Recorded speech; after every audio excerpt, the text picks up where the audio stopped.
This inauguration ceremony marks a new beginning, a new dedication within our government, and a new spirit among us all. A president may sense and proclaim that new spirit, but only a people can provide it. The inauguration year of 1977, a new beginning and a new style. The United States entered its third century with real enthusiasm for our first president from the Deep South in modern times. The White House itself seemed awed by its responsibilities. Jimmy Carter was, in fact, president of the Western world, and every nation seemed to be holding its breath, waiting for his decisions. And Americans wondered, too, could he hold his own with the Soviets and with the Arabs? And would he get along with Congress? And where did he really stand on race, urban aid, oil, and taxes? Could he make good on even a few of his sweeping campaign promises? In January of 1977, we were anxious but hopeful. A particular bright spot in the world picture seemed to be the Middle East. President Gerald Ford mentioned it in his last State of the Union address. Thanks to American leadership, the prospects for peace in the Middle East are brighter than they have been in 3 decades.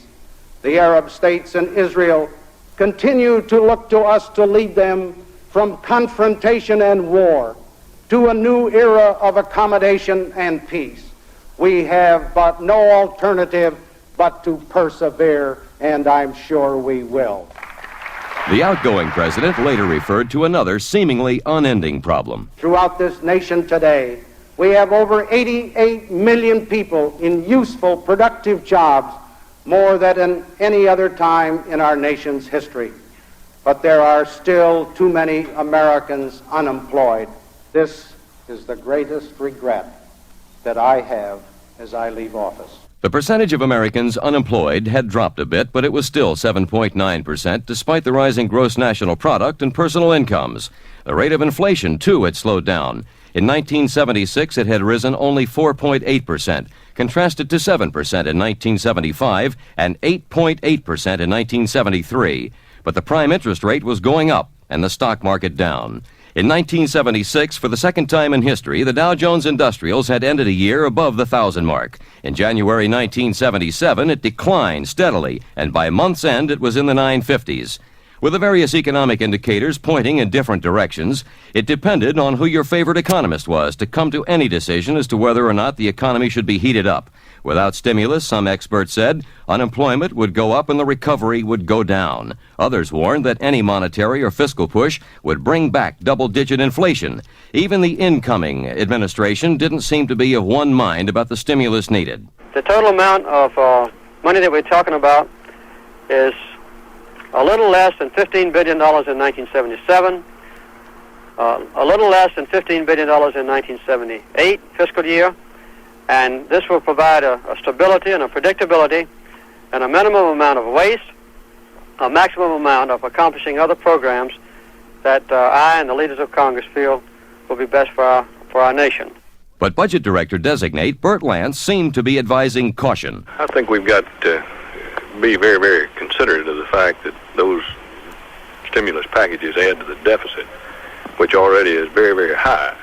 And I think that if we're not very, very careful about it, then we're going to cause some real problems in the mind of the American people. That's just my personal opinion, and that would be my personal recommendation in the process. While the country waited to see what the new administration would do when it came to power, halfway around the world there were food riots in Cairo. President Anwar Sadat's ability to hold on to power was questioned by many.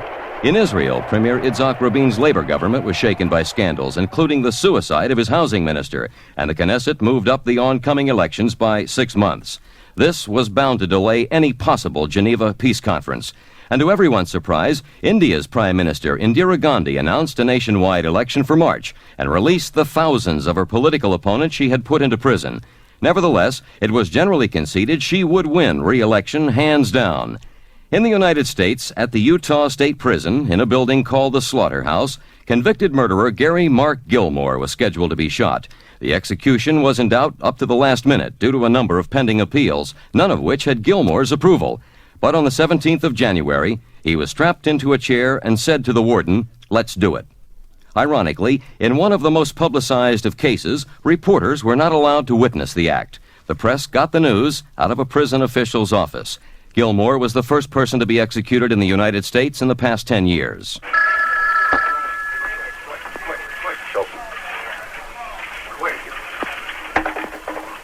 The order of the 4th Judicial District Court of the state of Utah has been carried out. Gary Mark Gilmore is dead. In England, Anthony Eden, Lord Avon, died, bringing back memories of the long years he served Winston Churchill as Foreign Secretary and the few months he served as Prime Minister. In New York, death came to restaurateur Toots Shor. I know a lot of guys who don't drink, they die too. I don't know whether you're for them or against them, but Mr. Churchill, Mr. Roosevelt, and Mr. Truman will go down as three of the greatest men our world has ever had. And they're the three of the toughest drinkers I ever knew. On the West Coast, TV star Freddie Prinze succumbed to a self-inflicted shot in the head. From Atlanta, the Federal Center for Disease Control introduced us to the new microbe believed to be the cause of the dreaded Legionnaire's disease that took 29 lives at a Philadelphia convention last summer. In Chicago, good news came to Eva Toguri Duguino, better known as World War II's Tokyo Rose. President Ford gave her a full pardon as one of his last acts in office. After all these years, it's hard for me to believe that it's all over and the pardon is really true. As you know, I have maintained my innocence from the very beginning, and I consider the pardon to be a measure of vindication. I wish to express my gratitude to President Ford for his compassion and sense of fair play, and to all those who work so hard on my behalf. On January 20th, President Ford attended his successor's inauguration and heard the new president spring the first of his two surprises that day when he said, We pledge perseverance and wisdom in our efforts to limit the world's armaments to those necessary for each nation's own domestic safety. And we will move this year a step toward our ultimate goal, the elimination of all nuclear weapons from this earth. The second surprise was his walking back to the White House instead of riding in the presidential limousine. He joked about it later. Mayor Washington, who was born about 20 miles from where I live, called and said he wanted to thank me for restoring the faith in his city by walking down the street unprotected and by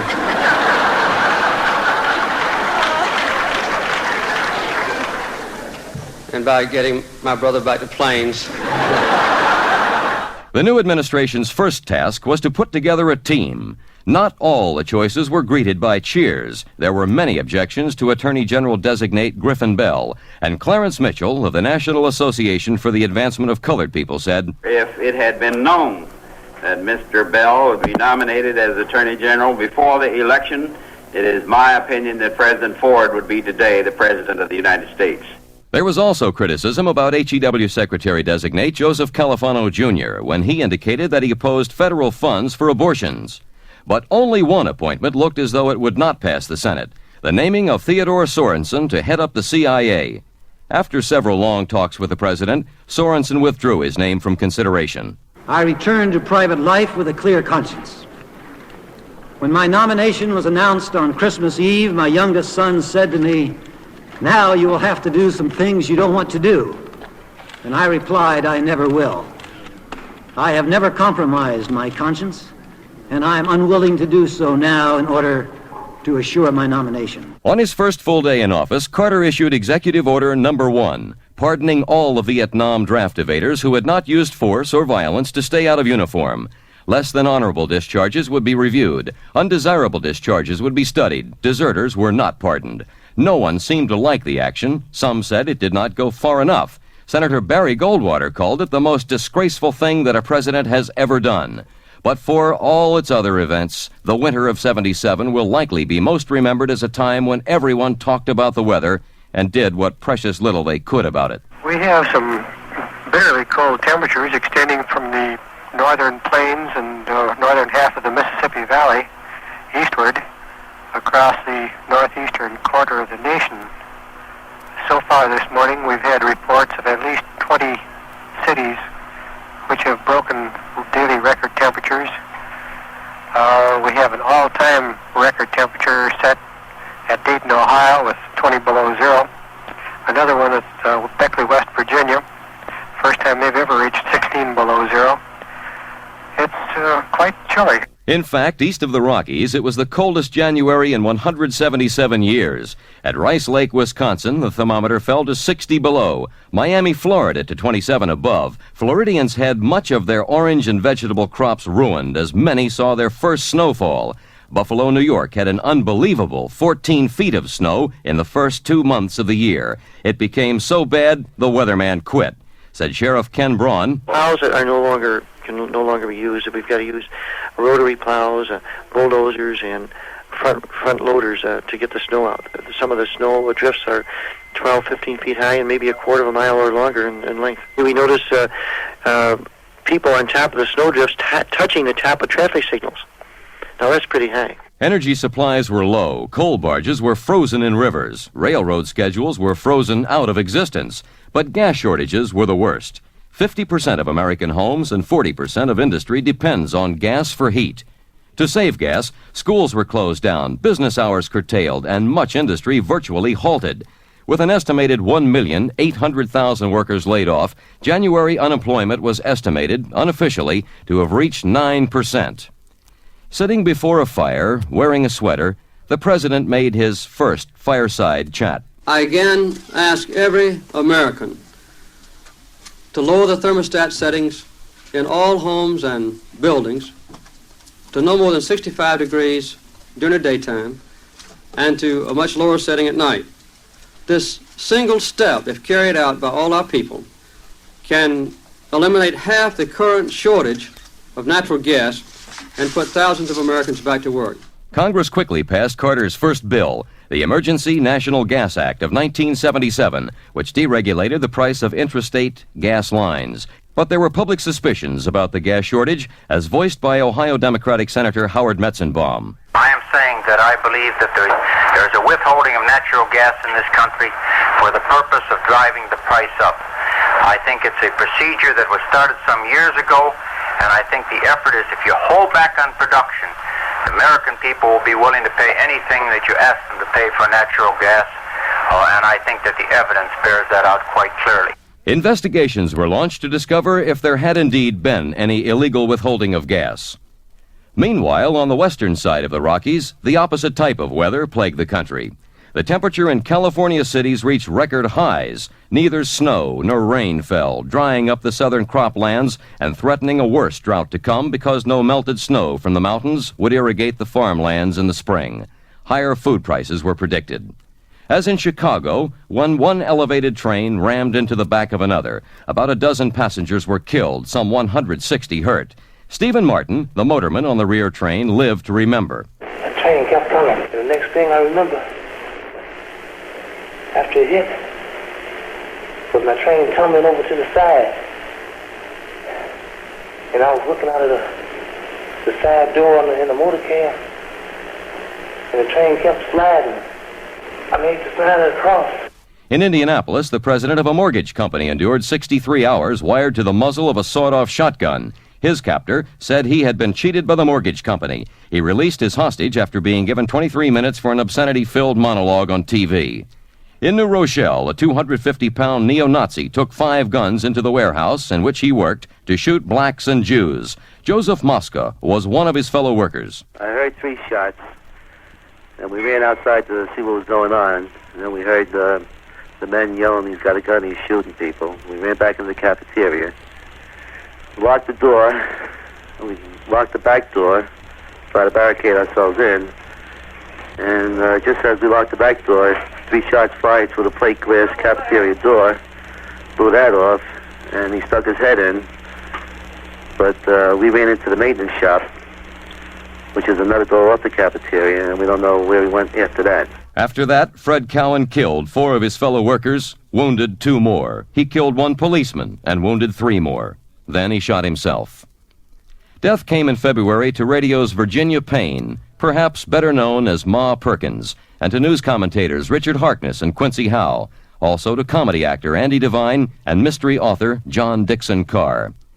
The media made news of various sorts in February. A spokesman for the Nielsen rating people had this to say about ABC's series based on the book Roots by Alex Haley. The final episode of Roots aired on January 30th had a rating of 51.1.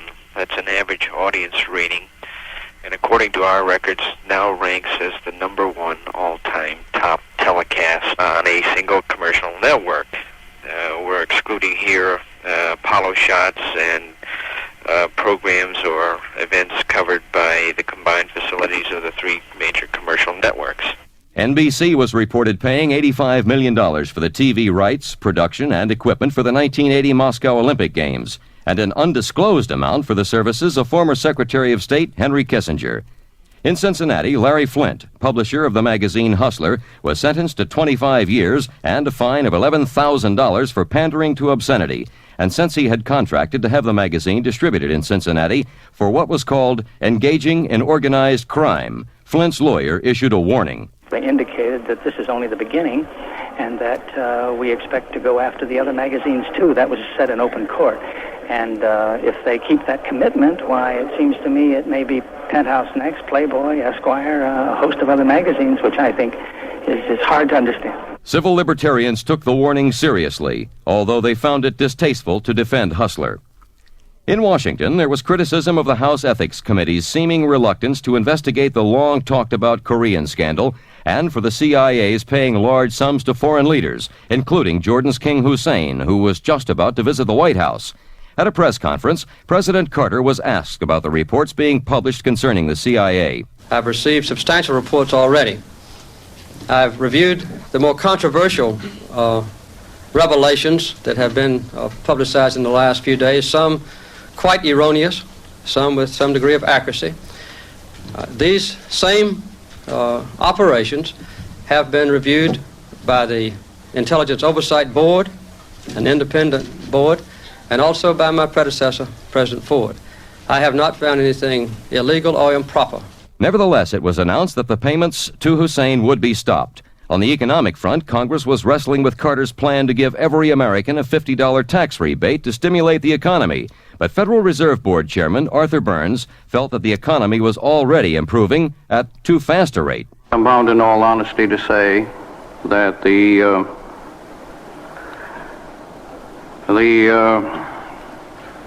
increase in the federal budget is stirring up new fears, new expectations of inflation, which to some degree may turn out to be a self-fulfilling prophecy.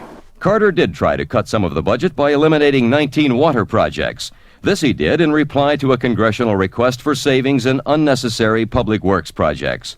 Among the request's 70 signers was Representative Morris Udall, who had not expected his favorite Arizona water project to be among the fatalities. Instead of some advanced consultation, here's a decision made in a very hasty basis. And what troubled me more than anything else was that the presumption is against us.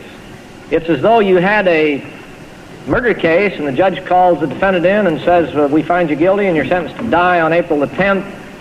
And then now we'll have a trial, and if you should prove your innocence during the course of that trial, we'll review whether or not the execution should be carried out. Meanwhile, in Africa, in Uganda, President Idi Amin Dada arrested an archbishop and 2 cabinet members, then announced that the 3 had been killed in an unfortunate auto accident.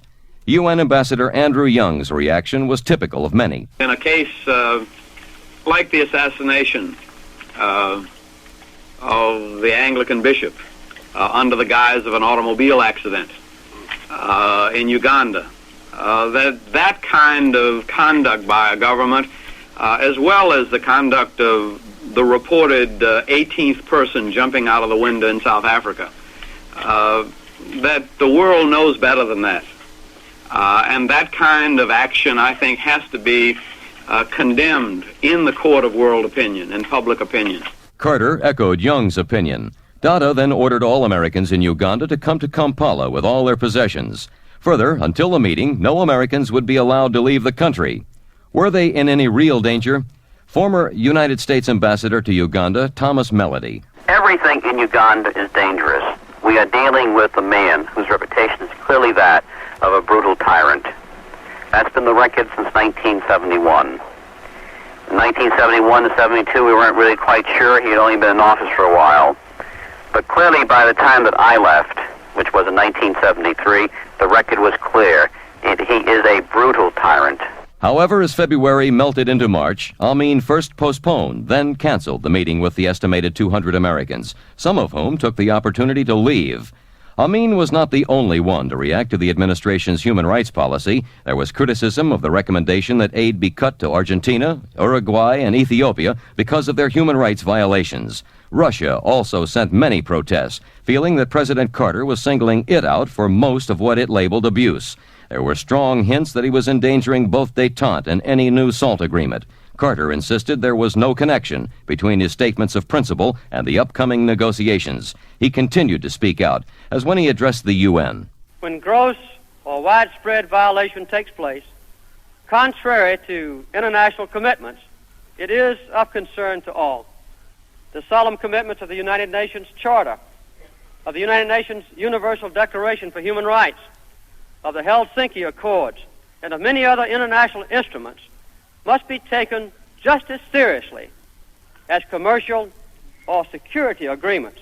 Political problems beset Israel, where Rabin had again been nominated to head his party in the upcoming elections. But before that, he came to the United States to see Carter. On our part, I can assure everybody in the Middle East and in the United States that Israel will do its utmost to help to advance the cause of peace, to participate in whatever endeavor and whatever meaningful framework of negotiations that might be devised to bring about peace, to postpone war, and to maintain tranquility in the area. Rabin went home puzzled. Carter seemed to be saying things that were favorable to both Israelis and the Arabs. He also went home to trouble. His wife, Leah, was accused of keeping an illegal bank account in the United States. Rabin took equal responsibility for it and wondered what effect it would have on the elections. Elections made news in India, too, where both Indira Gandhi and her son, Sanjay, lost their seats in Parliament as their National Congress Party went down to a surprising defeat. The unlikely victor and new Prime Minister was 81-year-old Morarji Desai.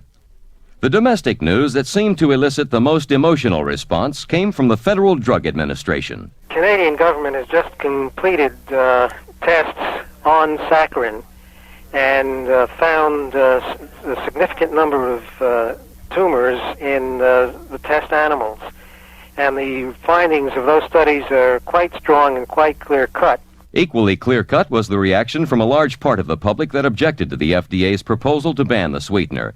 The president, making good his campaign pledge to stay in touch with the people, attended a town meeting in Clinton, Massachusetts, and held a Saturday afternoon radio talk show in which he took some 42 calls from an estimated 9 million people who tried to reach him. He enjoyed himself. I think it's very good for me to understand directly from the American people what they are concerned about and questions that have never been asked of me and reported through the news media. So my inclination would be to do this again in the future.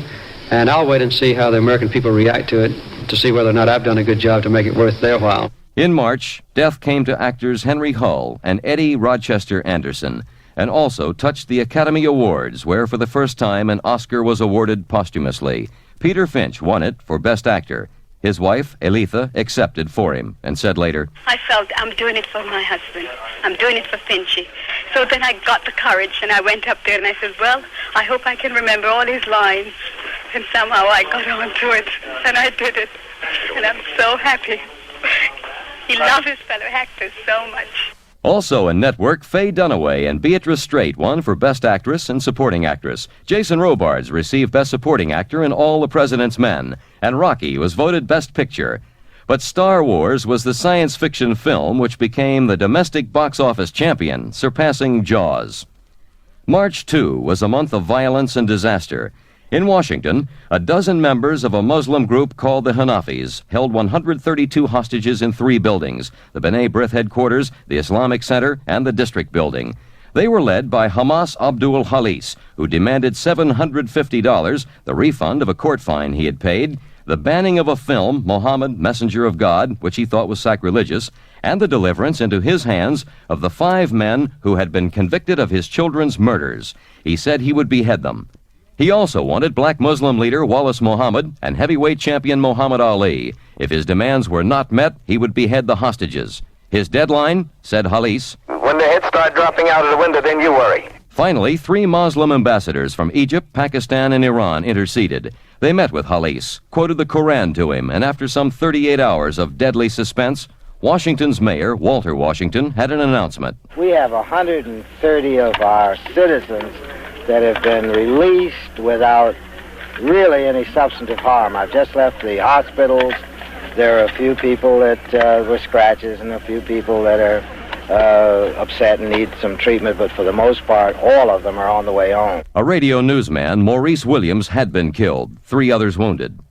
The month also brought tragedy, announced by a Pan American Airways spokesman. At approximately 11:40 Eastern Standard Time this morning, a Pan Am 747, while it was taxiing on the ground in Tenerife, Canary Islands, was struck by a KLM 747 as that aircraft attempted a takeoff. There were 364 passengers aboard the Pan Am aircraft, and I believe there were some 246 aboard the KLM aircraft. The worst crash in aviation history occurred on the ground. All the KLM passengers were killed. About 65 of the Pan Am occupants escaped.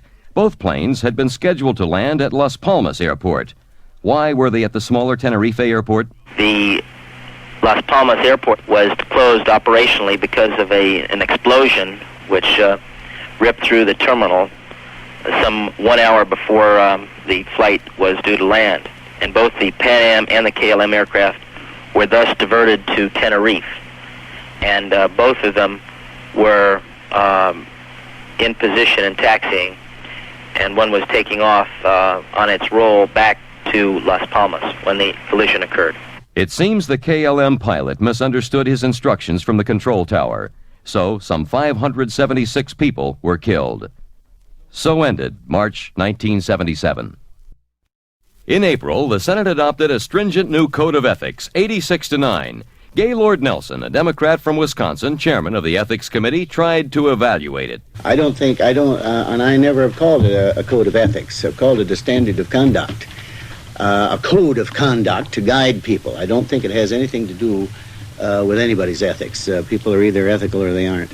Early April brought Egyptian President Anwar Sadat to Washington to discuss the role of the Palestinians in the Middle East. There is every indication that you are aware of the centrality of the Palestinian cause to the entire dispute.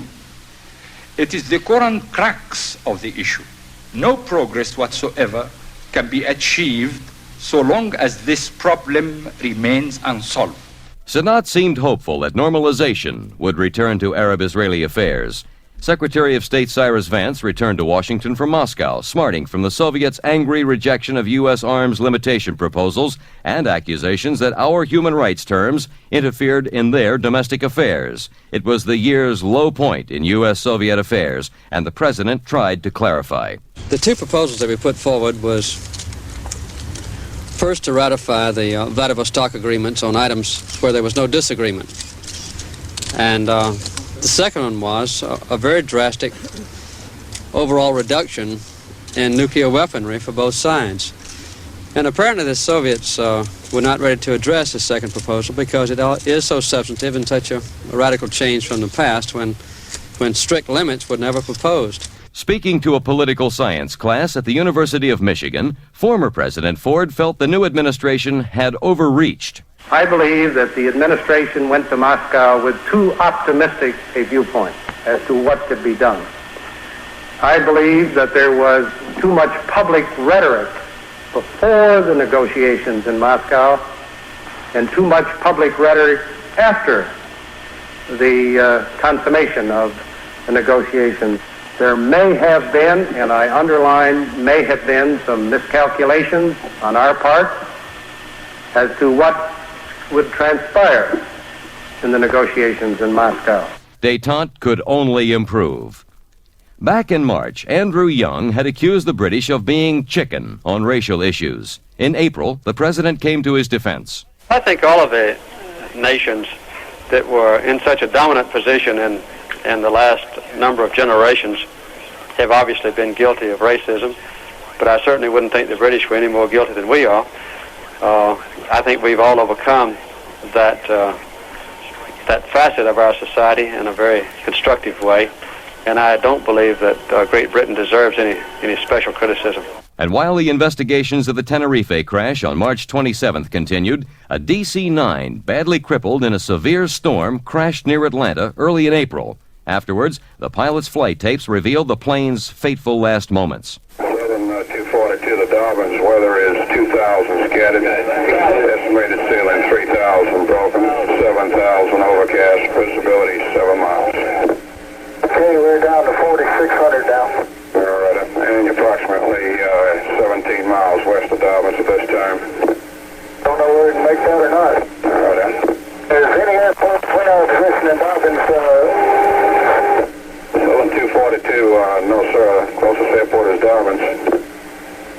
I doubt if we're going to make it, but we're trying everything to get something started. 70 lives were lost. On the literary scene, 6 months after the publication of Roots, Alex Haley was still at the center of a cyclone. In April, he received a special Pulitzer Award, as well as a plagiarism suit from another author, and other scholars questioned the historical accuracy of his popular book. Haley commented, "In the book Roots, I never once called it a history. I call it a saga of a people. There's a difference. It is a symbolic saga of a people. In my own specific family case, it happens to be the story of my family. Other people, a number of historians have made commentaries on the book and have tended, I think, to support it."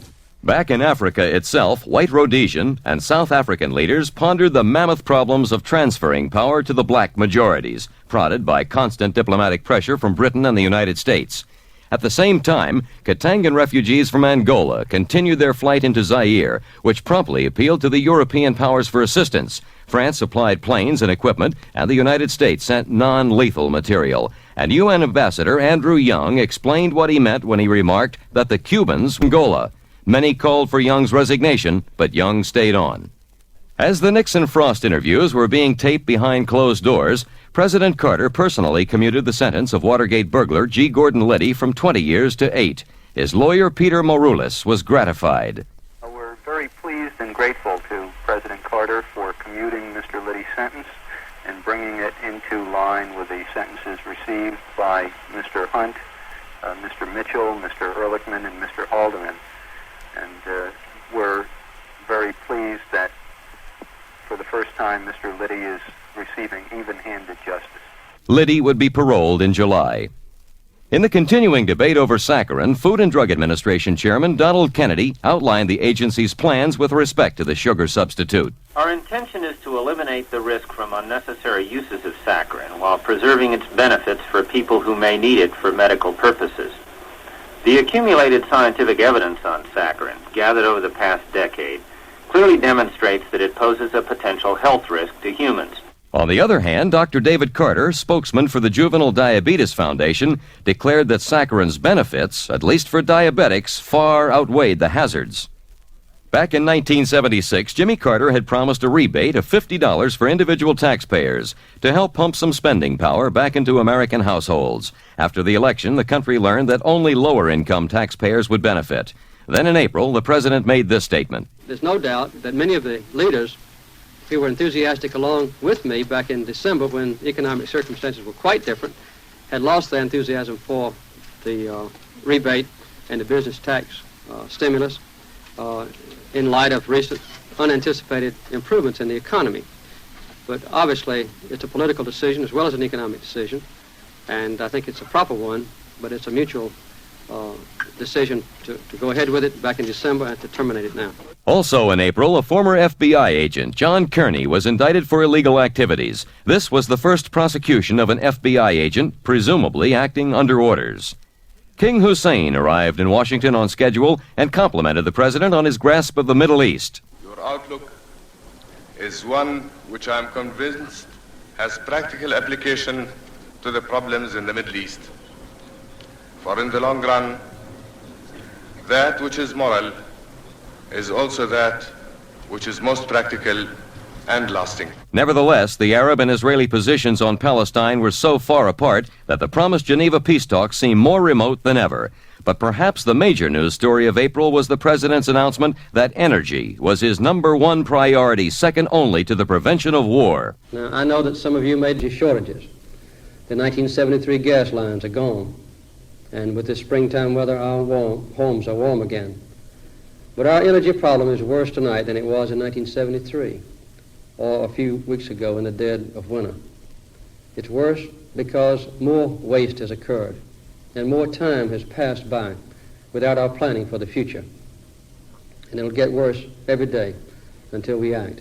But as the months passed, Congress, the auto industry, the oil industry, consumer groups, and politicians would attack this program and refine it almost out of existence.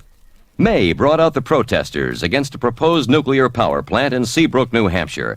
More than 1,000 allowed themselves to be arrested by Governor Meldrum Thompson's state troopers. They're being held in contempt by the Thompson administration of basic human liberties that our forefathers fought for in the American Revolution some 200 years ago. And if this is Meldrum Thompson's idea of a bicentennial celebration, then perhaps he should call himself King George III. They claimed a victory over the infamous Seabrook nuke, but later in the year, the reactor was approved. One of the most debated aspects of the president's energy program was the tax on gasoline and on high-consumption cars, said labor leader George Meany. We've got millions of people who use their car to go to work. And they would be the ones who would really have to pay through this additional tax. So we don't think the additional tax is fair. We don't think that it's equitable, and we're hoping that Congress will not pass it. Senator Howard Baker spoke for many of the administration's critics. The fundamental difference, though, and the most striking one, I would predict, will be the question of whether or not we can produce our way out of this mess. I think we can, and I don't mean just production of oil and gas and coal, but we can marshal the resources, the techniques, the research and the development, the capital, the resources in this country to produce enough for the reasonable needs of this nation that we don't have to make do with a no-growth policy in this country. Apparently undaunted by the energy debate, the president proposed many more complex and sweeping programs, perhaps more than Congress could or would digest. Ethics standards, reorganization within the government, anti-inflation measures, tax reform, and jobs programs. On May 2nd, he tackled welfare. But I would like to point out that the most important unanimous conclusion is that the present welfare program should be scrapped entirely and a totally new system should be implemented. The new system will be at no higher initial cost than the present systems combined. Second, under this system, every family with children and a member of the family able to work will have access to a job. Third, incentives will always encourage full-time and part-time private sector employment. Secretary of Health, Education, and Welfare Joseph Califano elucidated. We want everybody that is able to work, and under whatever system comes forward, there would undoubtedly be incentives and some costs, penalties, if you will, for those who are able to work that do not work. Also in May, Secretary of State Vance met with Vietnamese negotiators in Paris to seek solutions to several major problems. We indicated to the Vietnamese that we are prepared not to oppose their admission to the United Nations. In turn, we are pleased with the progress which is being made in the missions in action area. We made clear to the Vietnamese that we will not pay any reparations.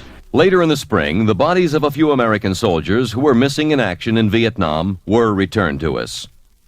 On May 5th, this voice was heard on TV. I gave them a sword, and they stuck it in, and they twisted it with relish. And I guess if I had been in their position, I'd have done the same thing. The first of 4 pre-taped and heavily edited interviews between Richard Nixon and David Frost drew a record audience.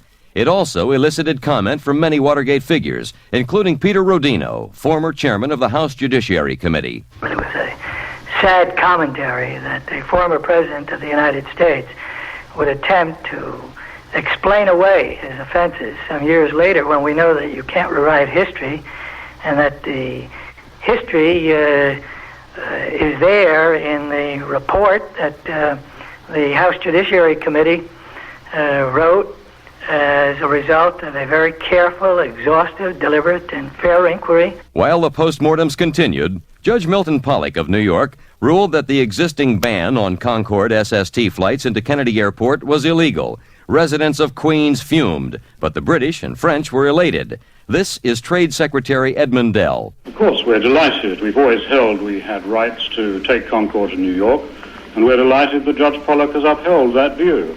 We can now start in the next couple of months to service New York from London with Concorde. I think that will be beneficial for traffic both between New York and London. In France, last century, we had the same problem with railways.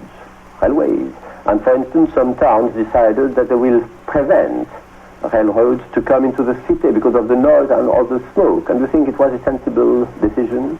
The French voice was that of President Valéry Giscard d'Estaing.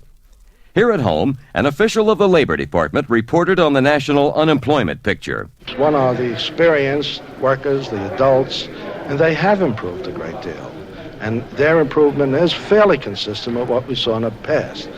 But the teenagers, the part-time workers, have not improved. On May 11th, one of America's great screen stars, Joan Crawford, died. And in May, 5 people perished in New York City when a helicopter, idling on top of the Pan Am building, suddenly tipped over onto the waiting passengers, with parts of the chopper falling to the... After had landed, people had come off the helicopter and they started loading the helicopter for Kennedy Airport. All of a sudden, a lot of debris had started, and the debris was shooting all over the place, and glass started flying, and the sound of metal cracking. And I automatically just grabbed the person I was with and hit the deck behind the chair. On May 21st, many of us took a moment to honor the 50th anniversary of Charles Lindbergh's solo flight to Paris. The Smithsonian, where his plane is displayed, and the Space Museum drew a large, sentimental crowd. Well, I remember I had a test that day in school, and everything went right. And we were waiting for Charles Lindbergh, or news from Charles Lindbergh, to find out whether he had made it or not. Everybody was on edge. The whole country was on edge. Everything went right that day, and the next thing I heard was that he'd made it on the radio. And the whole United States went crazy, especially in New York, where I lived at the time. The others who had done similar things were doing it with help. He was doing it all by himself. Late in May, Israel held its scheduled election. This may be the most propitious time for a genuine settlement since the beginning of the Arab-Israeli conflict almost 30 years ago.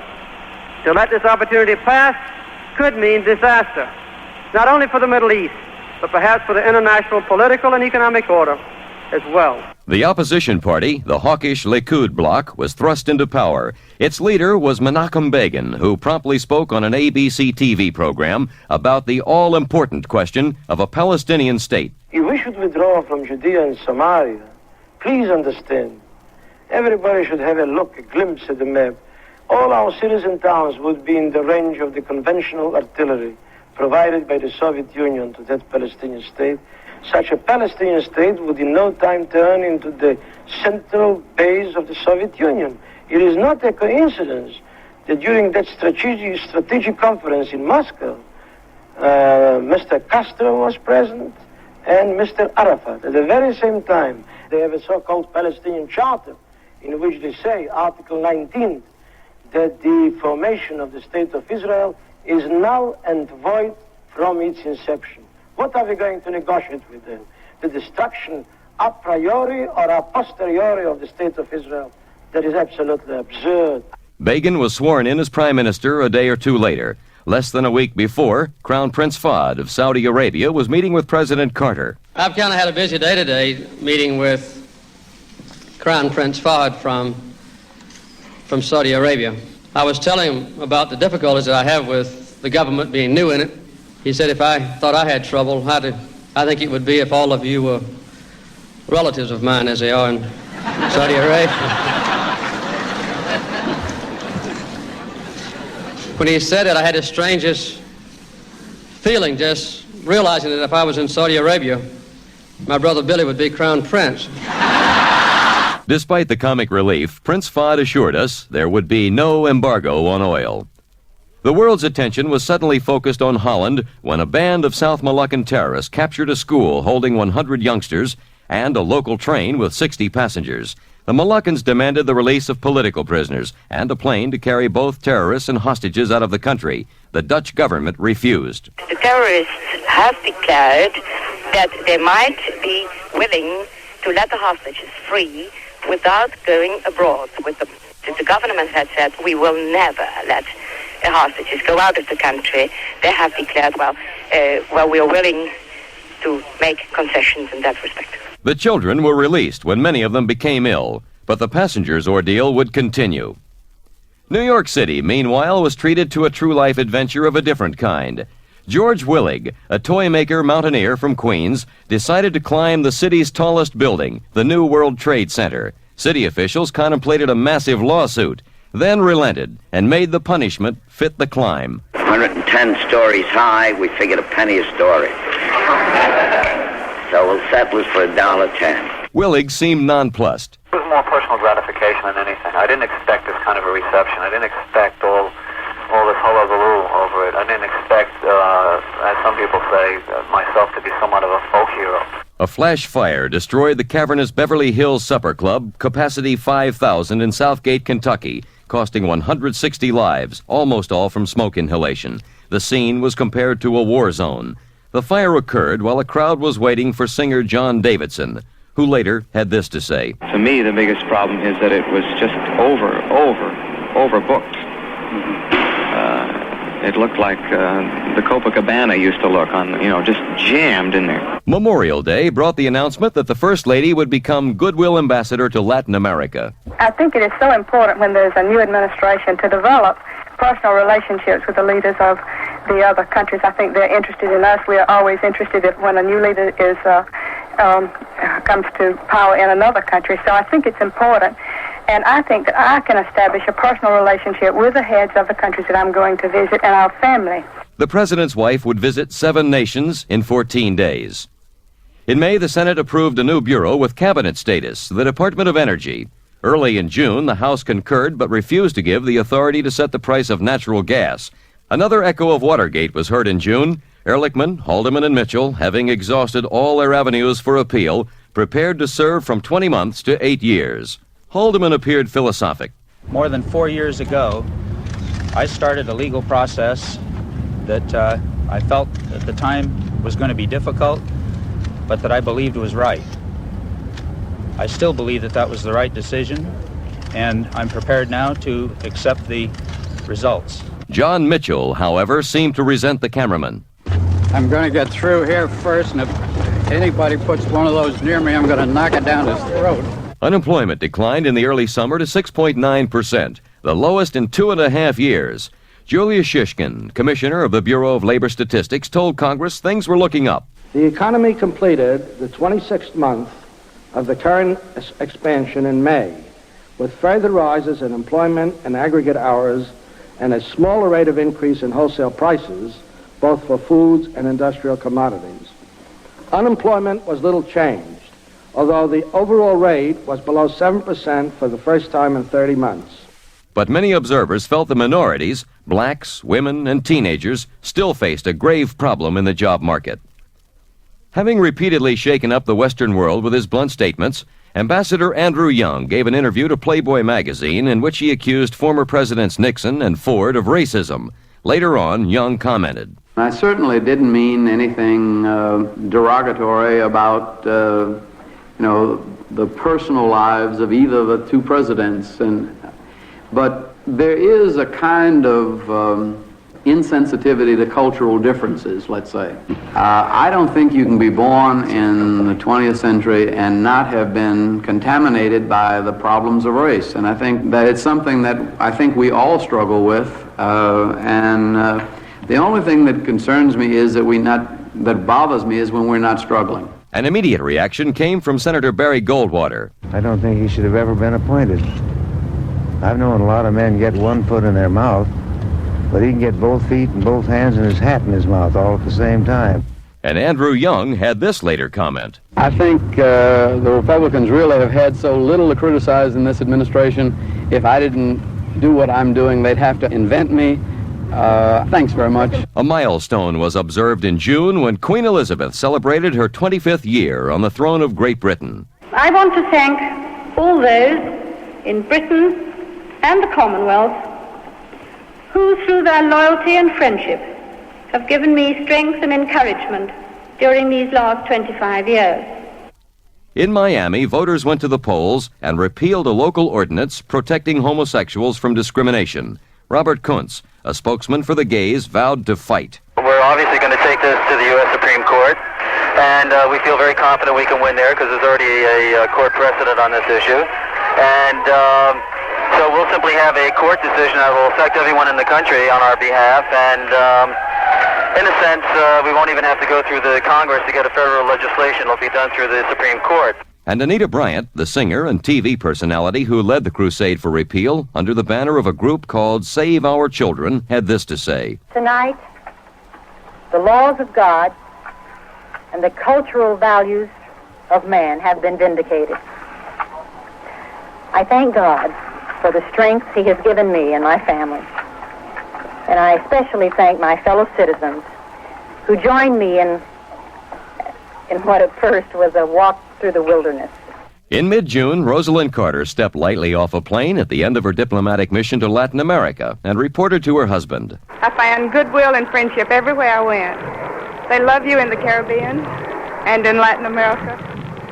And every head of state that I spoke with, without exception, agreed with me on the importance of cooperating and consulting closely on the issues that concern you, Jimmy, and that concern us all. And that same crowded weekend in June brought with it an end to the long ordeal of the 54 remaining hostages on the Dutch train. It was a blistering commando raid that left 2 hostages dead and the 6 terrorists riddled with hundreds of bullets. During the spring, the Supreme Court handed down many decisions, one of which concerned the explosive issue of abortions. Speaking for many women was Congresswoman Pat Schroeder of Colorado. What it truly means is that we don't care if a woman is subjected to pregnancy because of incest, because of rape, if she's 13 years old or if she's 60 years old. We don't care if she's a high-risk mother. We don't care if mental problems are running in the family. The only reason that we would ever allow her to be saved is if her immediate physical life is immediately in danger. In June, death came to newscaster Ben Grauer, rocket designer Werner von Braun, and former Supreme Court Justice Tom Clark. Oil began to flow southward through the Alaska pipeline, and as summer temperatures began, so did the heat from the unfolding Korean influence scandal. Kim Hyung-wook, former chief of the Korean CIA, charged that Tan Sun Park was not just a friendly businessman, but a KCIA agent with a serious mission to perform. A new chapter in the inquiry began almost at once, with Congressman Donald Frazier, chairman of the House International Relations Subcommittee, asking the questions. They indicated to you that if you could assist Mr. Tong Sun Park in becoming the exclusive agent for Handley Rice, that they could do their services in modernizing the Korean armed forces. Is that substantially what you said? Yes. The next big question would be how to get Park back from Korea to testify. As midsummer approached, the president spoke at a $1,000 a plate fundraising dinner in Washington. I really learned a lot in this brief 5 months as president. I've learned a lot from some of you, as a matter of fact. I know how the young man felt who climbed up the tall building, and after a great exertion, he got to the top and found that his reward was a $250,000 lawsuit. I ran for 2 years, and the only thing I've got out of it so far is an income tax audit. On that note, the nation paused to celebrate its 201st birthday.